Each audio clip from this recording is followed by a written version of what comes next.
Live from beautiful downtown Northridge, it's the Sherrard Show. Tonight, Sherrard welcomes fashion model Soul Bloom, boxer and author Alan Santana, actress Erica LaRose, and comedian Dark Mark.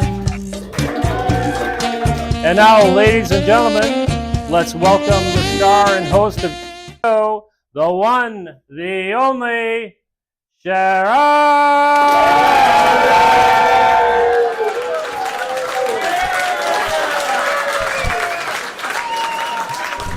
Good afternoon, ladies and gentlemen, and welcome to the Sherrard Show. Happy Saturday to everybody. How's everybody doing this Saturday? Everybody doing all right? Great. We got a wonderful show expected this afternoon. But before we get to the show, I want to first say welcome and thank you, Joe. Great for the introduction. Your check is in the mail. We really appreciate that.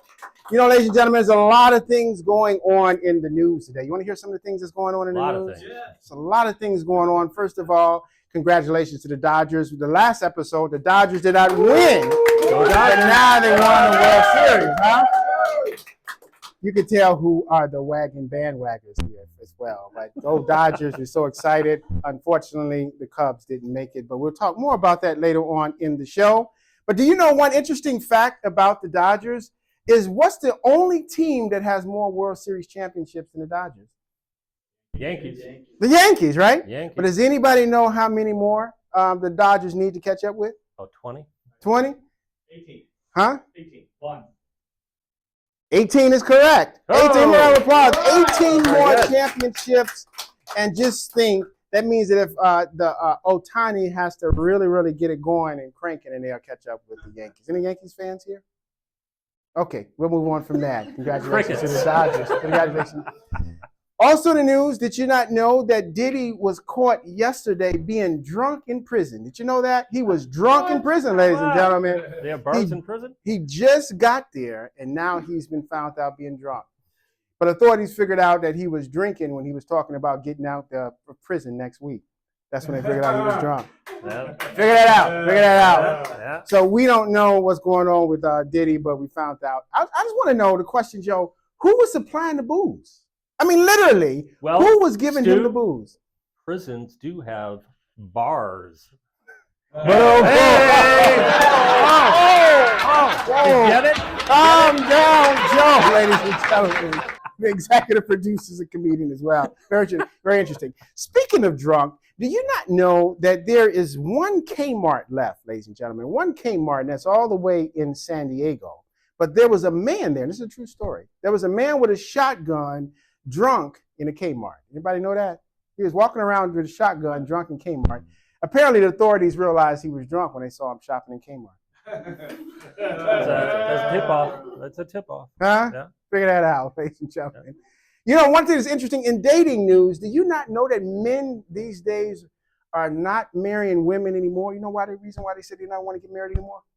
Huh? Anybody thought about it? Men aren't going out on dates. They don't want to marry women anymore because they say that every time they talk to a young lady, she's always offended. Did you know that? But I got to tell the guys, the women are only offended if your breath stinks. When you talk to them, make sure, is that true, ladies? Are you offended every time a guy comes to you? Huh? What if he had money? If he had money, would you be offended? Huh? What if his breath smelled bad and he had money? All right, anyway. We'll talk about that some other time. But the guys, my advice to you guys, make sure you use some breath mints. And if you dress nice, most ladies won't be offended. Is that correct? Huh? Interesting. Just some dating tips from the Sherrard Show. All right, and then lastly, my final point, ladies and gentlemen, LeBron James is coming back to the Lakers. He said his injury is healed and he's coming back. Did you know that? Huh? A lot of people think he's faking. A lot of people thought he was faking his injury. What do you think, Joe? You think he was faking? Well, Stu, he's been doing this a long time. Yeah. A lot of people think he was faking. So we had to ask Savannah, and Savannah said he hasn't showed up on a Saturday night since the first day they met. All right, anyway, so can I get a round of applause, ladies and gentlemen? Yeah. Last week we were talking about the 5 reasons why you shouldn't be gambling. This week we're going to be talking about, do I have a hater in my account or do I have a congratulator? 5 ways to know if you have a hater or a congratulator. We'll be right back with my 5 points. Right after this. All right. We have a couple guests that's on the show that's actually in their Halloween costume. We like to have a multi-focused approach to many different things that people are interested in. I'm a stand-up comedian first, and then an actor in second. I like visuals for my music, and I like to be the actor in my own stuff. What are we going to talk about when I'm on here? Whatever you want. We can talk about your journey from Chicago to here. There you go. What are you? How are you? So what do you see? I'll comprise 5 reasons why you shouldn't be gambling.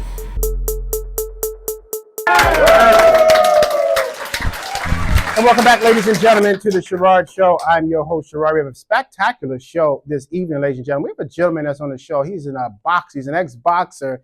He will beat you up and then write about it because he's a boxer and he also is an author. And it's so excited to have him first time on the show. Mr. Alan Santana will be here later on in the show. You don't want to miss it. Then we have a beautiful young lady who looks like she's only 24 years old. She's a fashion model. She's also a poet. One of her poets read, "Roses are red, violets are blue. I got money, get some too." That's what the lovely Soul Bloom is here. Give her a round of applause as well. Then we have a Hollywood actress. She's beautiful and she can act. She's also, you can see her on Space Command. It's the first time on the Sherrod Show. I met her in Encino about a month ago. The lovely Erica LaRose. Give it up to her. She'll be doing the show shortly. And then we have a comedian. He's absolutely hilarious. This is his second time on the Sherrod Show. He's a very funny guy. He always has this dark humor. They call him Dark Mark. You're going to find out later on the show why they call him. Dark Mark will be here later on. Yeah. And then also we're going to be talking about my 5 points today. You know, when you become successful in this business, even if it looks like you're successful, a lot of times you have a lot of new friends. You have a lot of new friends, and you don't know if they're there for you because of you or they're there because of the money. Anybody ever had to wonder, are you my friend or are you my frenemy? Anybody ever thought about that? So I'm going to help you out today to help you to realize if somebody is a congratulator or if they're a hater. My 5 points. They're brought to you by our sponsor, Black Angus. They're right next door. Just mention the Sherrod Show and you get 15% off your bill. But just don't go there trying to get some water to get 15% off your water. Order a meal, ladies and gentlemen. Point number 1, he is a congratulator. When things go right in your life, they're there to congratulate you. And when things go bad, they're there to uplift you. That's a congratulator, right? Everybody believe that, right? Yeah. They are a hater when things are going well in your life and they're trying to take credit for it. And then when things go bad in your life, they're trying to make you quit. Hater. That's a hater, right? That's a hater. Point number 2, they are a congratulator when they want to see you win even better than themselves. Huh? When they want to just see you win no matter if they're doing well or not, that's a congratulator, right? They are a hater, however, when you're doing bad and things are going bad and they're trying to stomp you in the ground. That's a hater, right? Hater. Hater. Hate them. Point number 3, they are a congratulator when they try to help you get to where you got to go, even at the expense of their own selves. Isn't that a congratulator? Huh? Congratulator. Yep.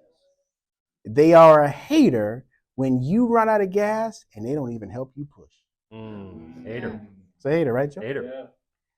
Point number 4, they are a congratulator when they see you broke and they try and offer some kind of advice or even monetary money or whatever to uplift you in some way, shape, or form. Many times that's a congratulator. You know, when you're so broke and somebody just offers you something to help you along, that's a congratulator, right? Congratulator. Congratulator. Yep.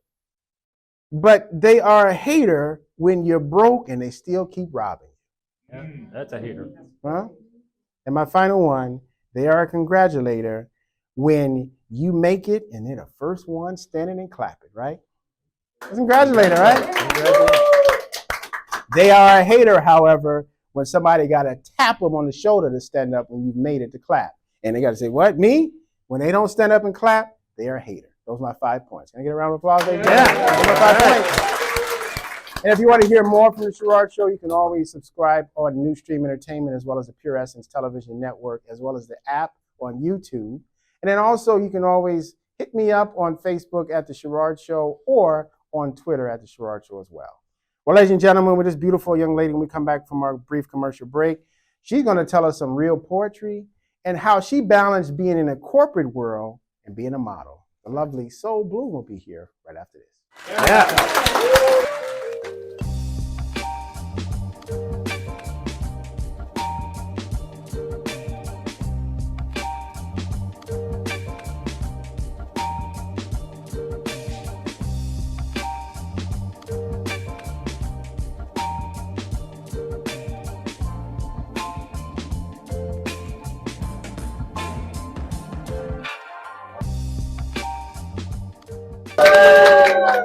And welcome back, ladies and gentlemen, to the Sherrod Show. I'm your host, Sherrod. So excited for our next guest. This beautiful young lady is a fashion model as well as a poet. Many years, and if you look at her, you can tell why she's a fashion model. This is her first time on the Sherrod Show. Ladies and gentlemen, give it up for the lovely Soul Bloom. Nice to meet you. Such an honor. Thank you for having me. I love that name, Soul. I love that name. So what does that mean? Sunshine, bloom, bloom, sunshine? So in Spanish, sol is like the sun. So anything that shines, I am a fire sign as well.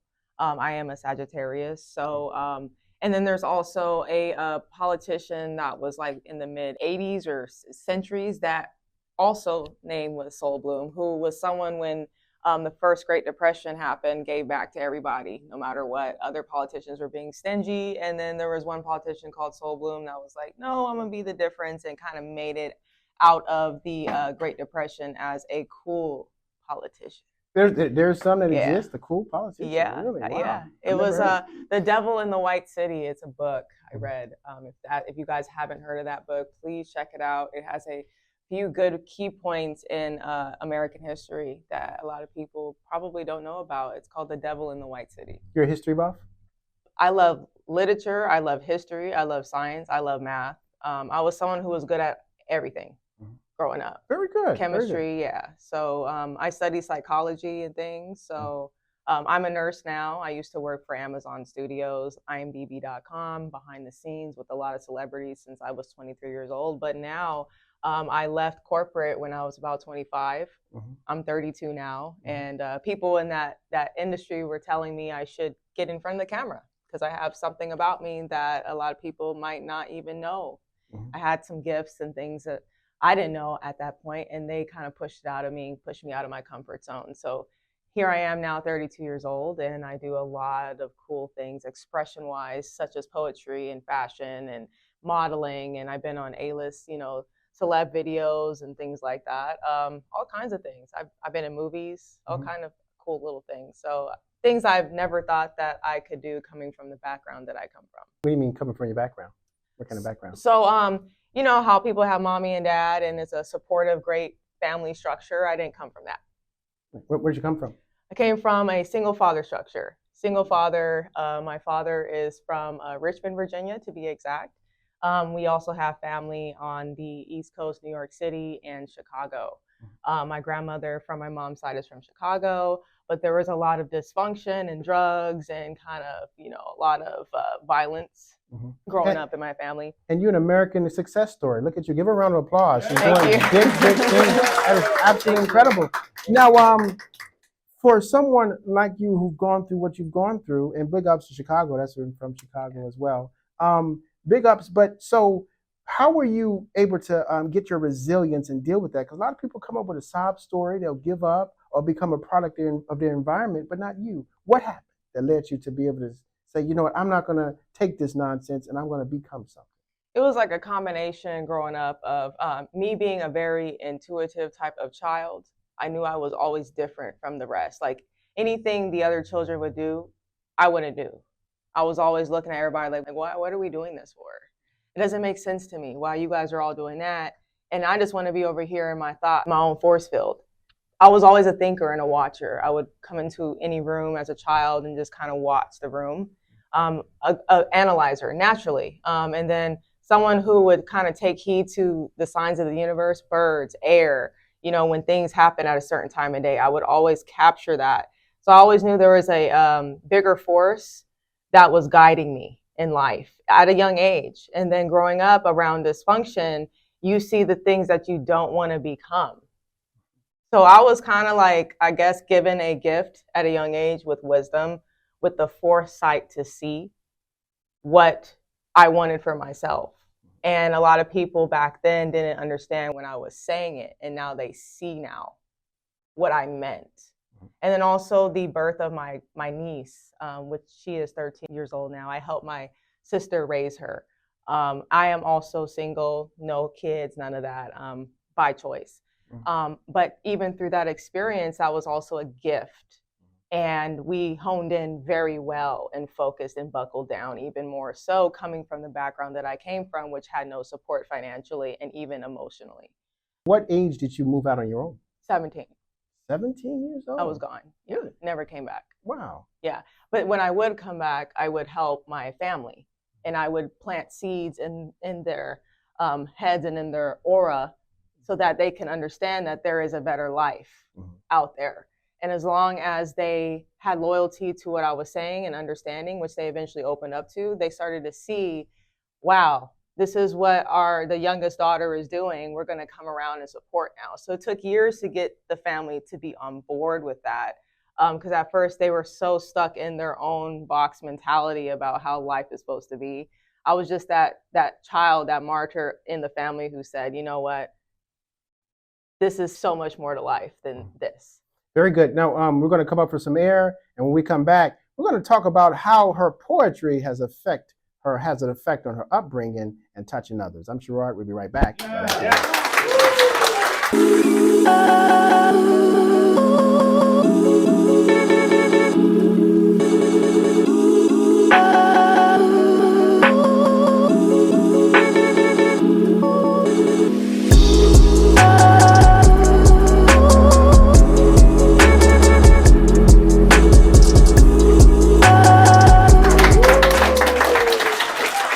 And welcome back, ladies and gentlemen, to the Sherrod Show. I'm your host, Sherrod, for our Saturday conversation with the lovely Soul Bloom. She is dropping many bombshells, and I hope you all are tuning in. She's quite the young lady, very, very deep.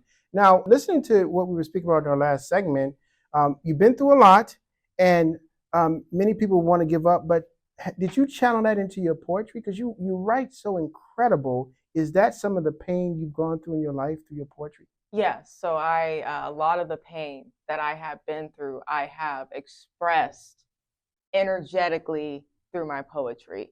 And it comes to me, it's like getting that code from the universe, God, Allah, whoever you believe in, the ancestors above. Whenever I'm sitting back and just listening, it comes to me and I write it down. It's not something that's forced. It's not something that I'm like, oh, today I'm going to get up and write poetry.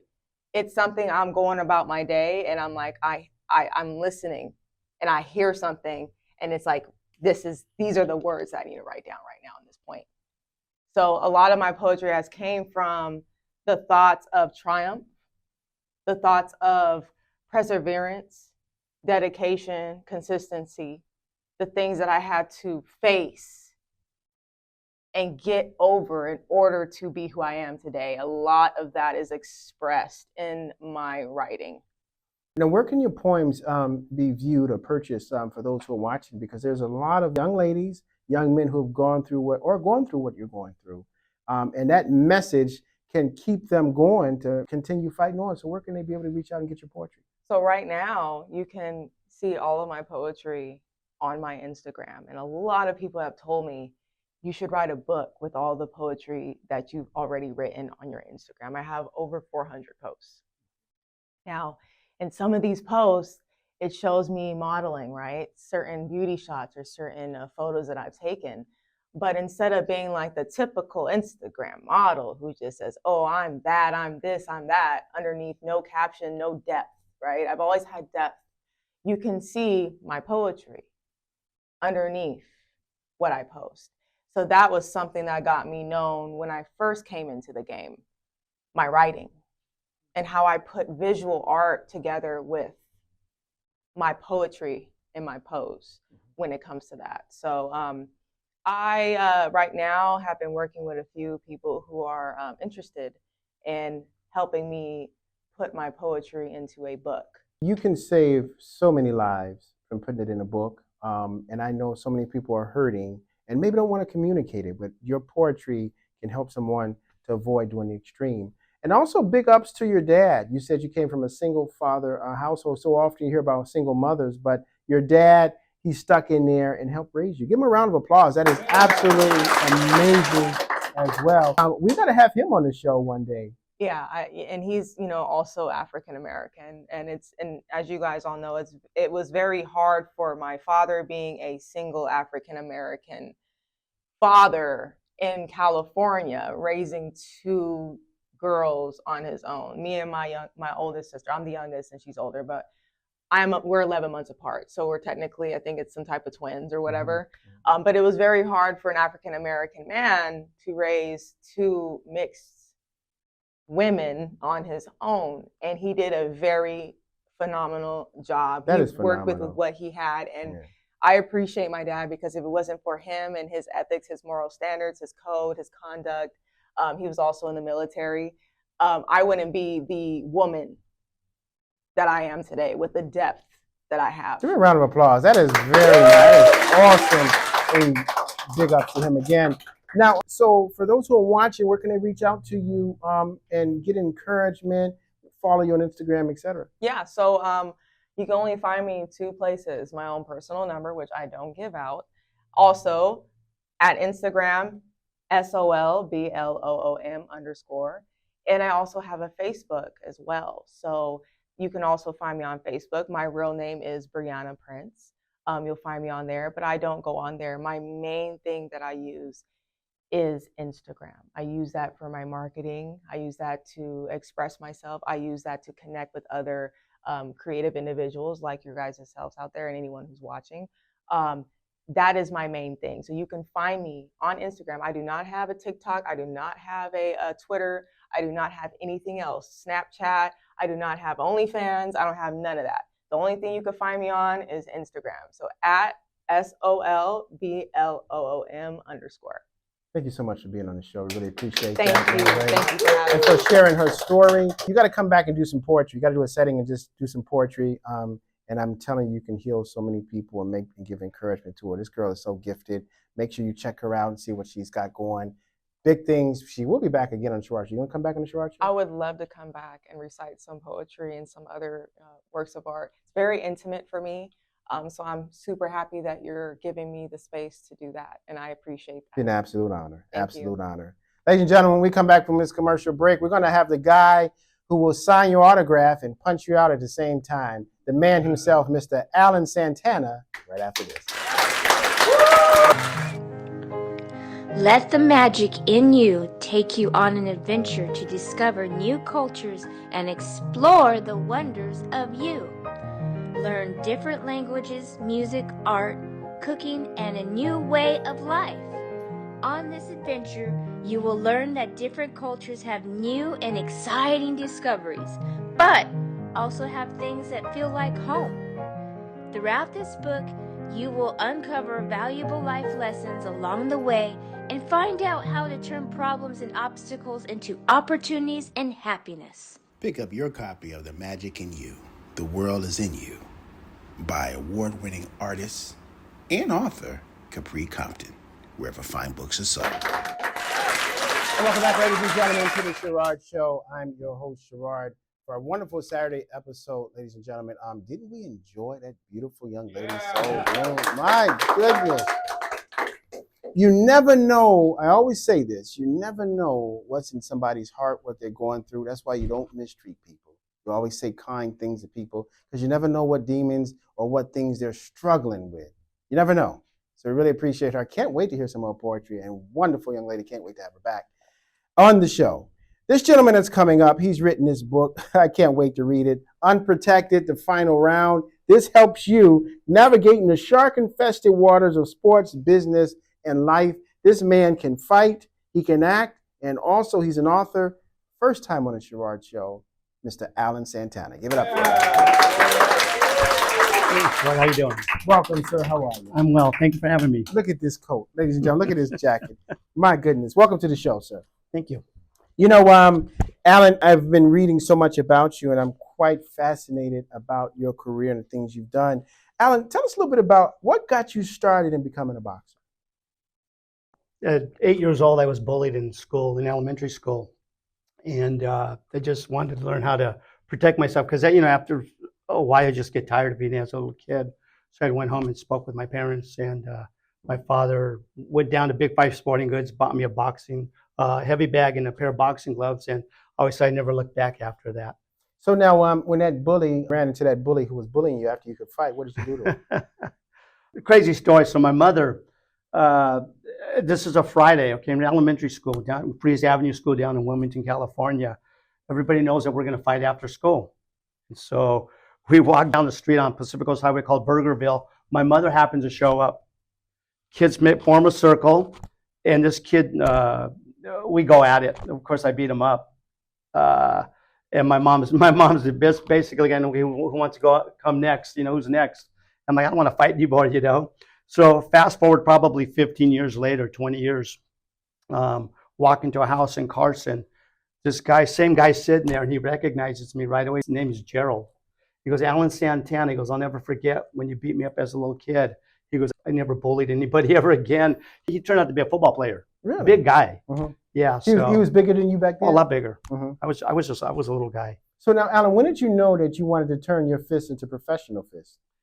You know what? I fell in love with that sport at an early age, and I had a long amateur career where, I was 27 as an amateur, and I turned professional at 27. They said, hey, you're too old to fight professionally, but they didn't realize I had been in the gym all my life. So at 27, even at 27, I probably looked 18 years old, so I had youth on my side still. So now, Alan, why is it that you fought amateur so long? I mean, why you didn't turn pro when you became 21? I was leery of managers, didn't trust anybody. So my father one day calls me and says, hey, a guy that I think you'd like to manage your career by the name of Earl Beebe, who had been in the fight game for 50 years. He was a dear man. And when I met him, I said, you know what, I'm going to go ahead and give this a shot. So I signed with him. We went down to Los Angeles, signed a contract, and let him handle my professional career, and we just kind of took off from there. So now when you were boxing, Don King was still the primary promoter, correct? Yes. So now boxing has always been known to be a very dirty sport, not just what happens in the ring, but also the business of boxing. Is that correct? Yes, it is. So now tell us a little bit about if someone like yourself who wants to get into be a pro and they're an amateur, what's some of the pitfalls that they have to avoid? Well, I always tell people, fighters, this is for athletes in general, be cognizant of who you have around you, who you allow into your inner circle.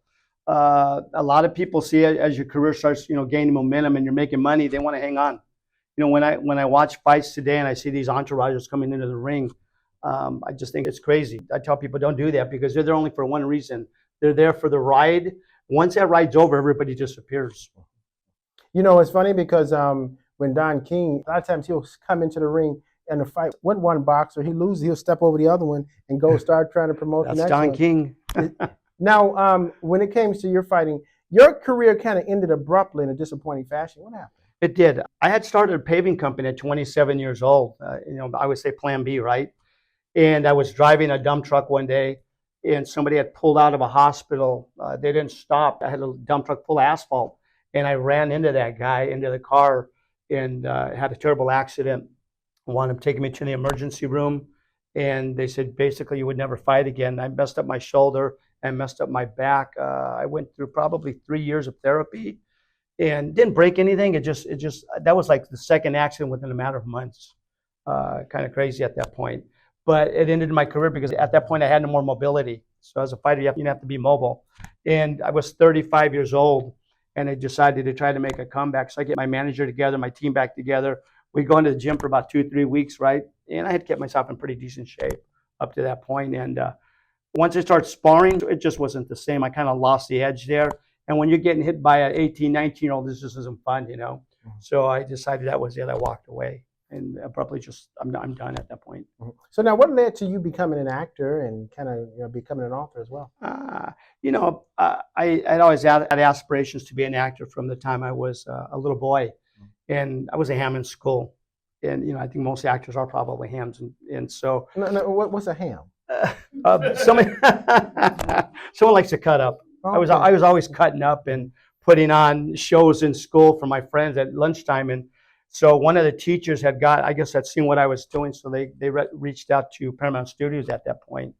And we got a letter from Paramount. My parents called Paramount Studios. Scouting agent came out to the house, a talent agent, I should say. And at 9 years old, they had signed me to a contract with him as a child actor. Unbeknownst to me, my father didn't want me to act. And so the contract was ripped up. I found it in the trash about a month later when I went to take out the trash. And I had asked my mother, why is a contract that your dad just wants you to act? So that was the end of that, But I had always aspired to be an actor. So about 16 years old, I was in Long Beach training at Seaside Gym. And my manager at that time, my trainer, Alex Patton, I'll never forget, wonderful man. He took me down and I got my first role on The White Shadow.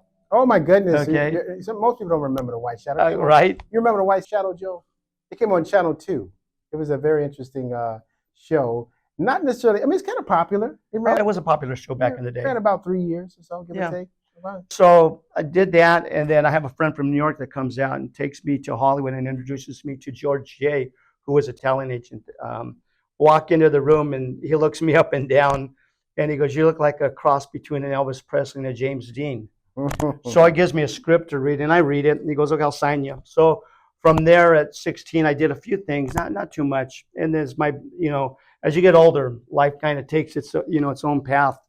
And I get married, kind of put the acting stuff to the side. You have a family. I'm running a business, obviously, and then I'm boxing professionally as well. And right around 55 years old, which is almost 10 years ago to the day, I get written into a movie. Just probably 35, 40 seconds of a speaking role. And I got the bug at that point. So now I probably have been in 7, 8 movies now. 10 years ago, you were 55? Yes, sir. Wow. That's very hard to believe in terms of that. But you'll make a great hitman because if you're showing up at somebody's door, to say, "Do you owe Louis some money?" Right. Believe you me, it's very believable that you're a mafia hitman or someone. Very interesting. But also, I just learned what a ham is, because recently I was setting up our executive producer, Joe, on a date, and the lady said, "I don't like him because he's a ham." So now I realize why it was, Joe. I'm teasing. Well, ladies and gentlemen, when we come back, we're going to talk more about his book as well as the man himself, Mr. Alan Santana. Right after. This gentleman is responsible for your childhood. The Fresh Prince of Bel-Air, Full House, Sister, Mad About You. He has a very interesting story about Red Fox. I met Paul very early on. He took me to meet Barry Levinson. They show Fresh Prince so much now. It's literally the only show I still make residuals off because they play it. Season 1, episode 1. It's a remarkably terrific half hour. It was a very clean and upscale show, and it was very wholesome. Will was quickly becoming a movie star. We used to get tons of letters, like a barrel full of letters. We need more Andrea. We have to see more Andrea. I think by the time that show ended, those twins were billionaires. And I'm not exaggerating. Who was your favorite that you've worked with, and who was your least favorite?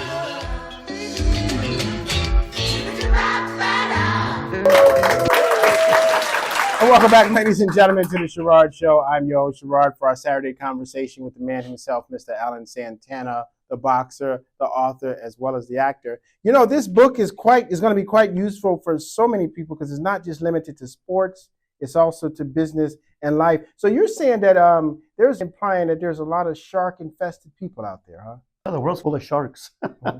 Now, what's one of the key things they can enjoy or look forward to in this book, helping them out in terms of their business endeavors, especially in sports? For example, athletes get ripped off all the time, right? Right. They get out of college and they got all these people coming for them to want to sign them for endorsement deals and agents and things like that. Do you feel that athletes need agents?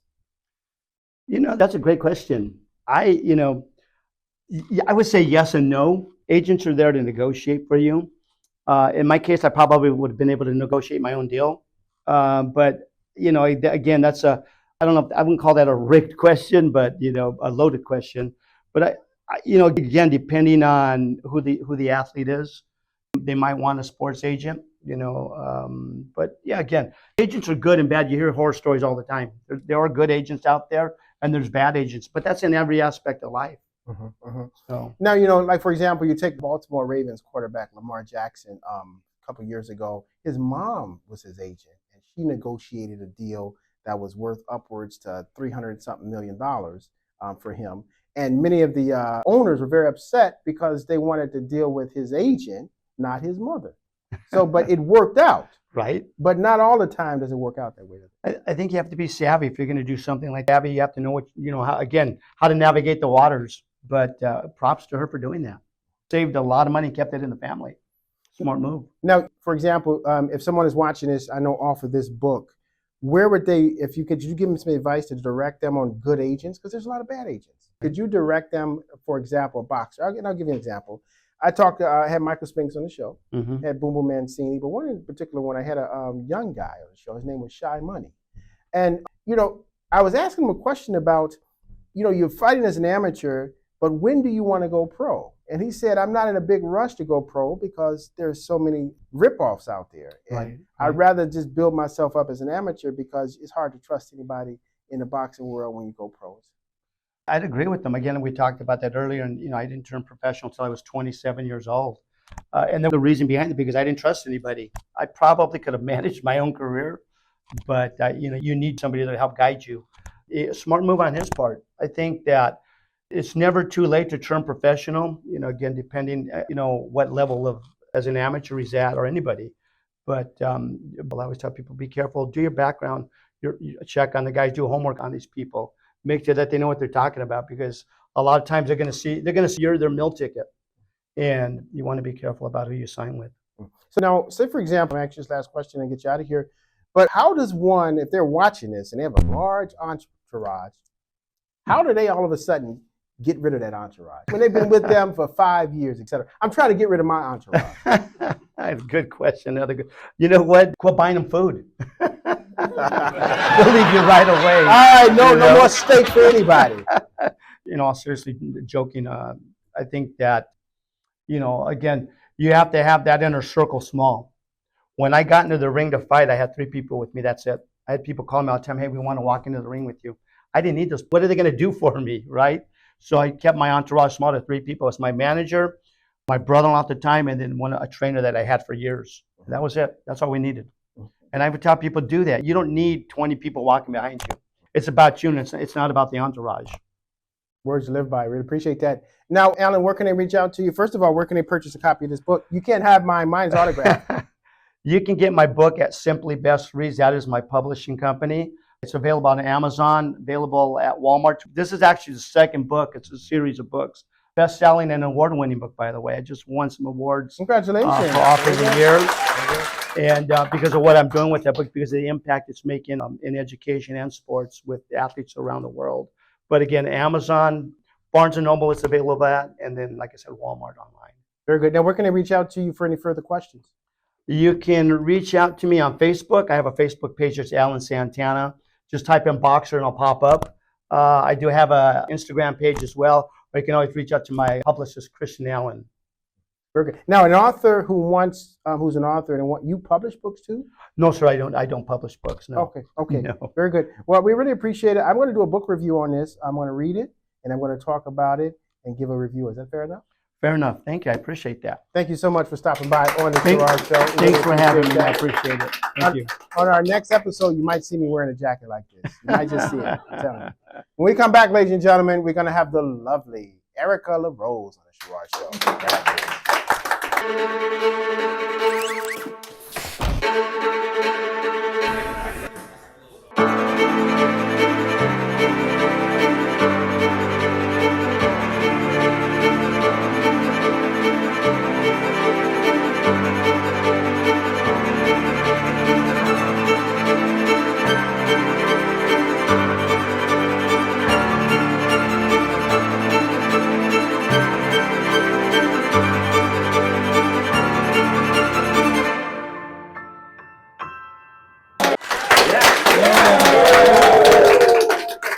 Welcome back, ladies and gentlemen, to the Sherrod Show. I'm your host, Sherrod. Had a wonderful conversation with Mr. Alan Santana. Did you enjoy that conversation with him?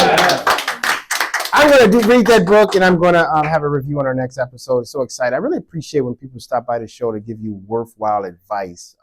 They can be able to help you in life. And our last two guests were wonderful. So it's a lot of pressure on this lovely young lady coming up next. She is a model. She's also an actress. You can see her on Super Commando, the lovely Erica LaRose.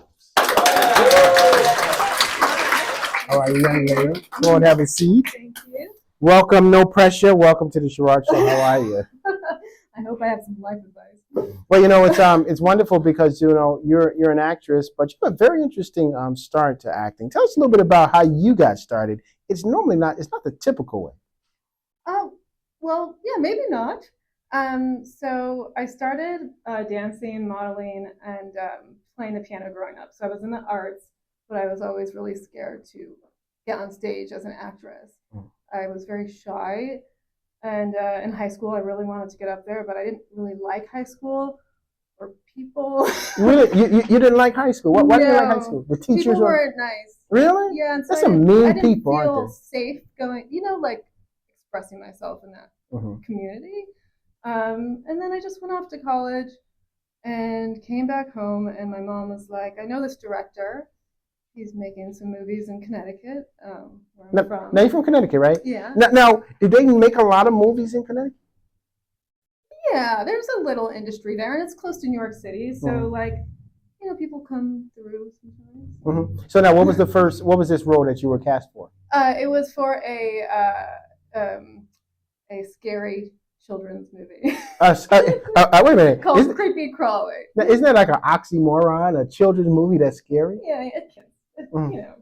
So what was it about? Creepy Crawly, a bunch of kids creeping around and being scared. It was so long ago, I don't even. No, were you one of the kids? Yes. Really? It's amazing because a lot of people. I didn't even get to go to the premieres. I was kind of just moved on. Yeah. Really? Did you enjoy doing it though? Oh my God, it was a blast. Yeah. So did that give you the bug to say I'm gonna continue doing this? Oh, 100%. Yeah. I moved straight to LA, and after that, I did that movie, and then I packed a couple suitcases and got on a plane, and literally didn't really know what I was doing. Really? Yeah. Now, what did your family feel about that? They said, "Wait a minute." My mom was really supportive. So she kind of just dropped me off at the airport, and I was like, okay, here I go. I had like a month planned, so I had a few weeks planned with this friend of mine that I knew, and then a few with my cousin who was out here for fashion school. And so I couldn't, but neither of those worked out. So all of a sudden, this 1 month of a plan became like 10 days or a week, and I was like, oh gosh. So a lot of interesting stories. So now, what is one of the biggest mistakes people make when they move out here to California initially? Like, for example, a lot of people, they pack their bags, they drive all the way across country, but they only have like a month's worth of rent. And then all of a sudden, things don't work out, and then they either go home or they become homeless. Yeah. A lot of people I knew went home. I think the biggest mistake is thinking that it's going to be easy, because it's not, or not even easy, but somewhat easy, because it's not even that unless you're connected or just have unlimited funds. It's just not easy. So, I had already had a lot of waitressing experience, and so I think being able to support yourself is really important. And so I just hustled, started waitressing, and going to acting school and making sure I was surrounded by artists, and really busting my butt, really.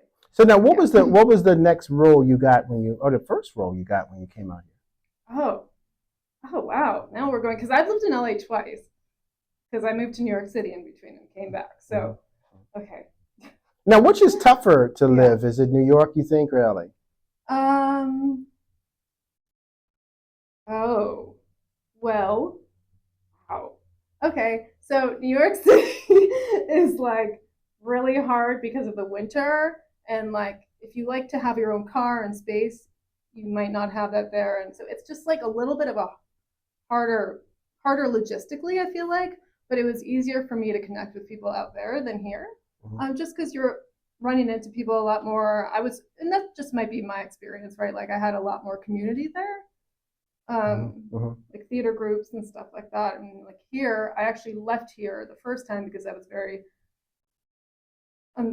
unsatisfied with my connections and what I was trying to do. So you decided to give it another shot? I did. I came back. Like once I just had a bit more, like a different outlook on life, I decided to come back. And I really like California. It's beautiful.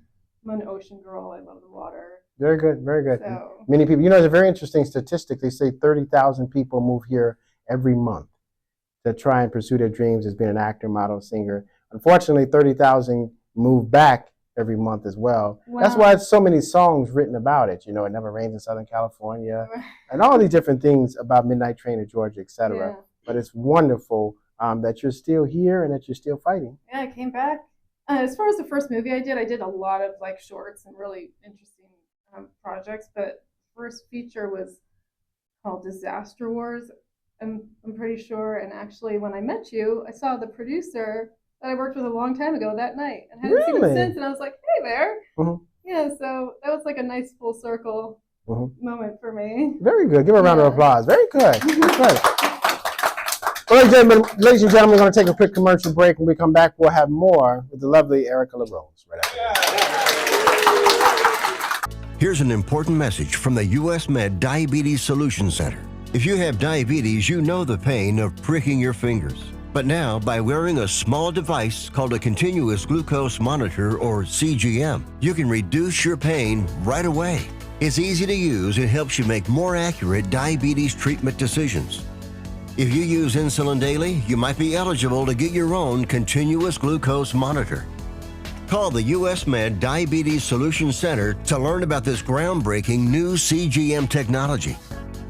If you have Medicare or private insurance, call to see if you qualify for a CGM at little or no cost. Shipping is free and will even bill your insurance company for you. U.S. Med is the #1 rated supplier on Google and Facebook reviews. So call us right now to see if you qualify for a CGM at little or no cost.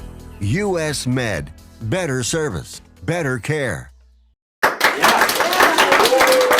Welcome back, ladies and gentlemen, to the Sherrod Show. I'm your host, Sherrod, talking to the lovely Erica LaRose about her career and her second time around in LA. Now, tell us a little bit about what are you looking to do this time? You're looking? A lot of times, models and actors that come out here, they want to be a big movie star, but it's really nothing wrong with being a working actress or a working actor. You can pay the bills, keep a roof over your head. But which do you prefer?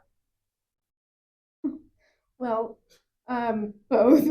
I prefer to be a working actress and doing what I love, especially if I'm creating content and or in other people's projects that have meaning and something that I relate to and feel like I'm expressing myself genuinely through. That was a really long way of saying that.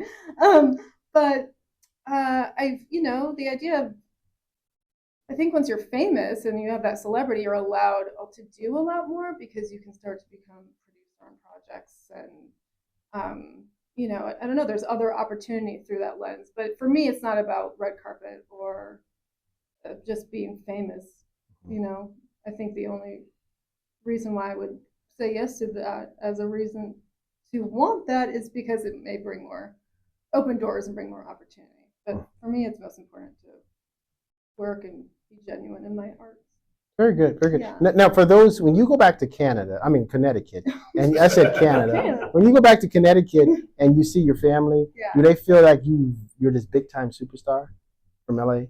I'm really, no, I don't know, and I don't act like that. Like I'm like, don't even talk about anything because I feel weird about it because I kind of feel like I left, and I kind of feel like people don't understand that 100%. So, no, I don't. And if they do, they don't tell me. So, very good. You guys got to tell me because I don't know. So now, what do you have upcoming that we can look forward to seeing then? Well, there's Space Command, which isn't done being edited, so that will be out on. What's that about? Space Command? It's just an original sci-fi series by Mark Z. Gray. Sci-fi has a lot of great things. I didn't get into sci-fi until 3-4 years ago because of that show I hosted called Shuttlepod Show. And so yeah, there's a lot of themes around like hope and resilience, and you know, they mix this, you know, these like it's just a mix of a lot of really big things. And yeah, I'm a big fan of sci-fi now. So yeah, Space Command will be out on YouTube and Amazon, and we'll see where else it goes. Is that the first of the year? The first year. It's coming out the first of the year, or when is it we can look for it? I imagine it'll be out next year because this is the third in the saga of Space Command. Okay. So yeah. Very good. Now, for those who are watching, where can they reach out to you? You got other people may want to book you for other gigs, but where can they reach out to you? You can find me at Erica LaRose on Instagram, Facebook. You can reach out to me on my website. It will go straight to an email through there. And yeah, Erica LaRose everywhere. Erica, thank you so much for stopping by the show. We really appreciate you, young lady. All the way from Connecticut twice. And here in the Sherrod Show. We really appreciate her as well. Ladies and gentlemen, when we come back, it's time to laugh. It's time to laugh because there's a man returning on the show, and he's hilarious. The man himself, Mr. Dark Mark, right after this. If you served in the Marine Corps, by now you know about the contaminated water problem at Camp Lejeune. If you were stationed or worked at Camp Lejeune from 1953 to 1987, you probably have a lot of questions. We have some answers. You could be entitled to compensation. Billions of dollars are being allocated to pay for damages to anyone stationed at Camp Lejeune during that time. Unfortunately, it appears that officials may have known the contaminated water problem existed and did little to protect their men. The Semper Fi code was not honored. If you or someone in your family has developed a serious illness, including various forms of cancer, call this Camp Lejeune legal support line right now. You can't turn back the clock and change what happened, but you can certainly call right now and learn your rights as a Marine. Here's the number. Call 855-815-9786. That's 855-815-9786. Again, 855-815. It's great to be back on the Sherrod Show. I just had a directive to be funny, so that's always nice. Always nice before I do a comedy routine. It's great to be here just after Halloween. Did you guys have a great Halloween? Yes. Yes, I did. I did a couple weird shows. Scary that you're thinking. They didn't have Freddy, didn't have Jason, didn't have Michael Myers. Scarier than that, Corey Feldman. Left of the aisle. I'm telling you, it was scary. I performed at a vampire convention. Yeah, I went up to this girl. She's like, "You're really funny." I said, "Let's take a selfie for Instagram." She said, "No." I said, "Why not?" She says, "Because I don't show up on film." Oh. I said, "It's a phone. There's no film." She said, "We've evolved." These are the gigs that I get. No, LA Comic Con this year. I did LA Comic Con. It's changed. I was there 2 years ago. So many cute girls dressed like Harley. Then Joker 2 came out. Lady Gaga ruined it for everybody. Now there was 3 girls dressed like Harley Quinn and 27 guys dressed like Waldo from Where's Waldo? One Waldo, but what an inspirational show. I can kind of relate to all the guests. I can relate. I moved away from LA 10 years ago, moved to New Orleans. And I thought it was going to be like, I wasn't in the best neighborhood. I was in the 7th Ward. I'm glad you guys know what that is. Yeah, it's the people have, yeah. Not the best neighborhood in the town. I moved there. I wanted to be like 90s, like goth, like Anne Rice. I was in the 7th Ward. It was like 90s, but it was more like a Master P video. And I was walking in the French Quarter. I was trying to exercise, lost weight, and I go there, and this guy under the bridge is like, "Want some weed? You want some weed?" And I don't smoke weed. Like I need marijuana to get the money. I don't need it. But I was just like, "Oh, wait a second. You got sweatpants on. You're working out. I got just the thing for you. You ever try hair on?" You look shocked. I took some, lost 20 pounds. It was great. It was the best diet plan ever. But now I'm back. I didn't know hair on would shock the crowd. Thank you. A lot of talk about horoscopes tonight. I'm skeptical about horoscopes. You want to know why? I just had a birthday Tuesday. No applause for that. Thank you. I found out there's everybody has a celebrity that shares their birthday. I found out who the celebrity was this year. That's why I'm skeptical about horoscopes. I share a birthday with P. Diddy. No. So either horoscopes are bull, or I'm the freakiest person in this room. No. That's not true. So I didn't mean to point right at Sherrod, but that's okay. No, it's crazy. I might, and yeah, you had a tough father. I had a tough father. My father's the toughest man alive. My father could beat your father up. My father was the only white chef at a soul food restaurant in Harlem. That's tough. One day the French fry exploded, burned him over half his body. He finished the shift. He's got one nipple. Always get to laugh. And you know how you try to be like your father when you're a kid. I used to take a lighter, try to burn my nipple off. It never worked. So I did him the last week. He gives me a birthday gift. He gives me a merce, a man purse. I got you one of these. Your mom got me one of these. You put your wallet in there, you put your phone in there, and the best part about it, it doesn't look gay at all. Because, you know, gay guys aren't into leather or anything like that. Not for this Gerard show. That works great in the club. So, no, I'll tell you what. It's been a weird year, right, Gerard? Mm-hmm. Tough year. The 80s died in a week this year. Remember that? Malcolm Jamal Warner died. That sucks. Oh, yeah. Ozzy Osbourne died. That sucks. Hulk Hogan died. That sucks. But what sucks worse than that? Every social media posted the same thing. You see, it comes in threes. What does that mean? Tens of thousands of people die every day. It doesn't come in threes. And Chuck Mangione died the same day as Hulk Hogan.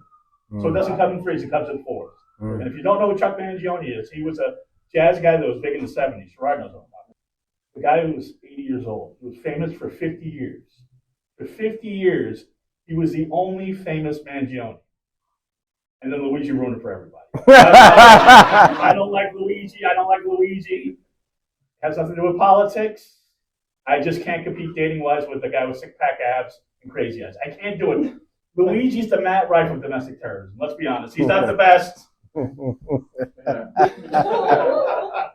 But he's very cute. I get it. Dating is bad. Just tell me. Dating is probably dating this year. I wish Robert would set me up with it. I just never I just fail. I don't know. I can't read women. You know who finds me attractive? Once a woman is 60, I'm suddenly attractive. I don't know if it's dementia, but I just broke up with a 72-year-old I met in a doctor. She was wearing fishnet stockings over knee wear. She was not. Anyway, I was saying something earlier. Sure, you ever date a celebrity? No. I did. I did a semi-celebrity earlier. She was in her 60s. That's how I was in. I took her out. This is how bad I am with them. I took her out for brunch. We had a great time. Out for like 3 hours. Making out by the car. And then she says, so Mark, what do you got going the rest of the day? And I'm so stupid. I told her what I had going the rest of the day. Like grocery shopping. Like watching YouTube videos. Like watching the Gerard show. And then the fourth date was like around Valentine's Day. So that's that. No, that's what I do okay. I do okay because I like goth girls, I like pasty white girls. That's my thing. My ex-girlfriend so white she was an extra in Schindler's List. They filmed her the colors. That's what I'm talking about. She was white. You know who else finds me attractive? Not just older women, black women. I'm like the fat white girlfriend in reverse. But I've been in a few movies lately. I've been in 5 movies the last year. And they're all in Tubi, so I made like $30. I've been typecast because I played a prison guard, a vampire, a child killer, and a politician. Basically a lateral move of evil all around. And they also played a Nazi. And they custom fit a Nazi uniform in my size. And they said, would you like to take this home? What do you think about that? No! I don't want to, crazy. You know what, Gerard? I love this crowd. Look around you guys. We have everybody here, every nationality, every age, every sexual orientation I see in the back. We have everybody here, and we're all laughing together because comedy is an art, and I love the arts. I went to see the industrial band KMFDM a few years ago. Google it, I don't have time. But they were playing right next door to where Babyface was playing. It was exactly what you're thinking. It was a bunch of well-dressed black people all in white. A bunch of weird-looking white people all in black. It's the weirdest version of Spy versus Spy you ever seen. Thank you, Gerard.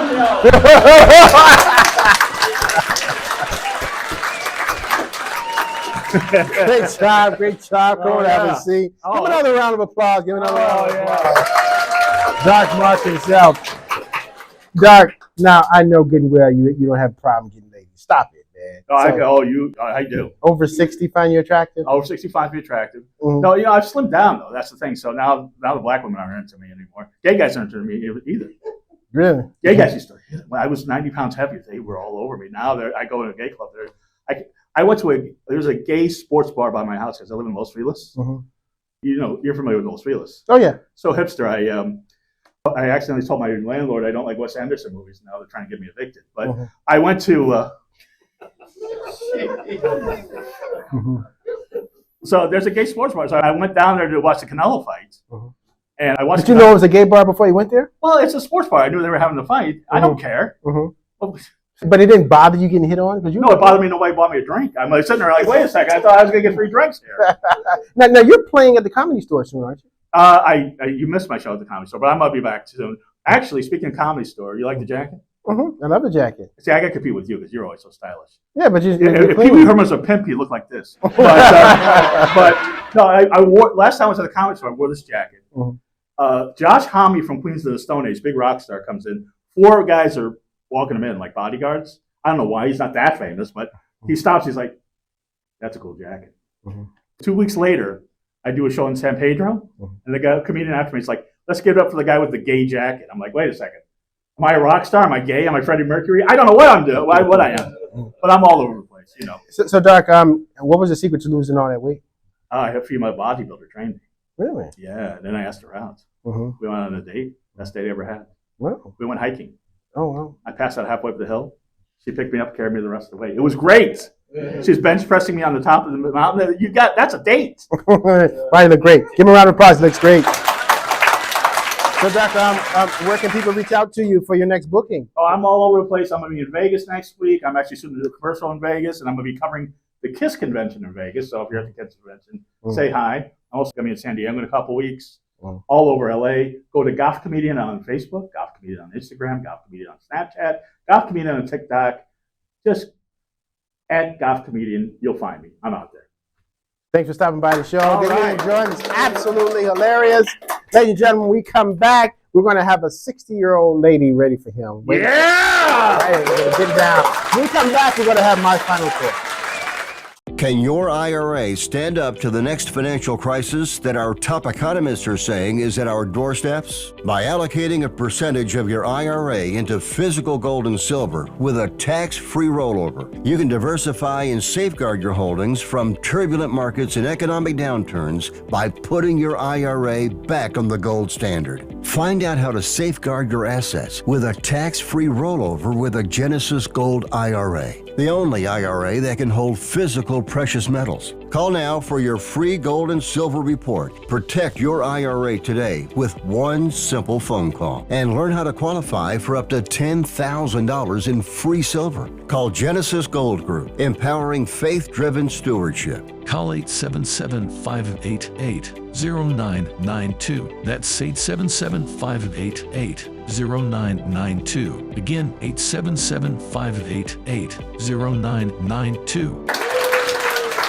And welcome back, ladies and gentlemen, to the Sherrod Show. I'm your host, Sherrod. Had a wonderful, wonderful time. Did y'all enjoy yourselves today? Yeah. Those some spectacular guests. I want to give a special thanks for Soul Bloom stopping by the show. Give it up for her. My goodness.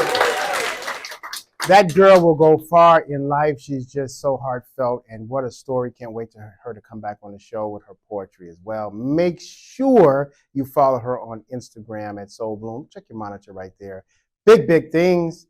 And then also the man himself, Mr. Alan Santana, stopping by the show. I can't wait to read his book. Can't wait to read his book. It's going to help you out not only in sports, but also business and in life. And if you have a problem with Mr. Alan Santana, you can meet him in a parking lot. I'm sure he'll settle it right there. Give it up for Mr. Alan Santana. And then a wonderful young lady all the way from Connecticut. She's talked about her career as well as being in the industry. And she's so resilient. She left LA and came back, and now she's doing big things. Give another round of applause for the lovely Erica LaRose. And then the man whose dating requirement is that you have to be in menopause. the man himself, Mr. Dark Mark, who has all of the ladies. As a matter of fact, there's footage of him stalking the local nursing home. But Mr. Dark Mark, we enjoy him being on the Sharad Show. Appreciate him. Make sure you check him out in Vegas as well as all over town. He's always working, doing great things as well. And then I'm also excited. My cousin all the way from Chicago came out to come visit, and he's here with us in the studio. One of the biggest Cubs fans there ever was. As a matter of fact, this is him on the T-shirt. Wherever the Cubs are, that's where he is. Mike King, give him a round of applause as well. Get plenty of pictures. Mike King. I also want to thank my crew, Mr. Joe Ambrose Savage, the voice, the one that makes it happen. Give him a round of applause as well. My beautiful little daughter, her birthday is coming up Tuesday, and she's the one keeping you all energetic. The lovely Shariah, my daughter. And then also, I thank you all for those who have been supporting my Sherrard collection, Coach-style wallets. Every $1 goes to the fight for the cure for lupus. Thank you so much. Really appreciate that. My crew, Dr. T and Cam, as well as Winter and all those who are here. I do have a couple left. They're going fast. If you want to grab them, see me after the show. And then join me on our next episode of the Sherrard Show, where I have the legendary group. You got to be old to remember them, but the Soul Stirrers are going to be on the Sherrard Show. That's the group that Sam Cooke got started in the gospel world. The Soul Stirrers are going to be here on the show. And then also the lady, the individual who started, she did all of the Rockies, all of the Karate Kids. The lovely Tracy Swoon Brooks will be on the Sherrard Show as well. You don't want to miss her. And then we've got one secret guest that's so special, you just got to be here when she comes. I'm Sherrard. Make sure you subscribe to the Pure Essence Television Network and Newstream Entertainment. And always remember, ladies and gentlemen, if she said you look like Billy D on the first date, that means she wants you to pay the bill. I'm Sherrard. See you next time. Bye now.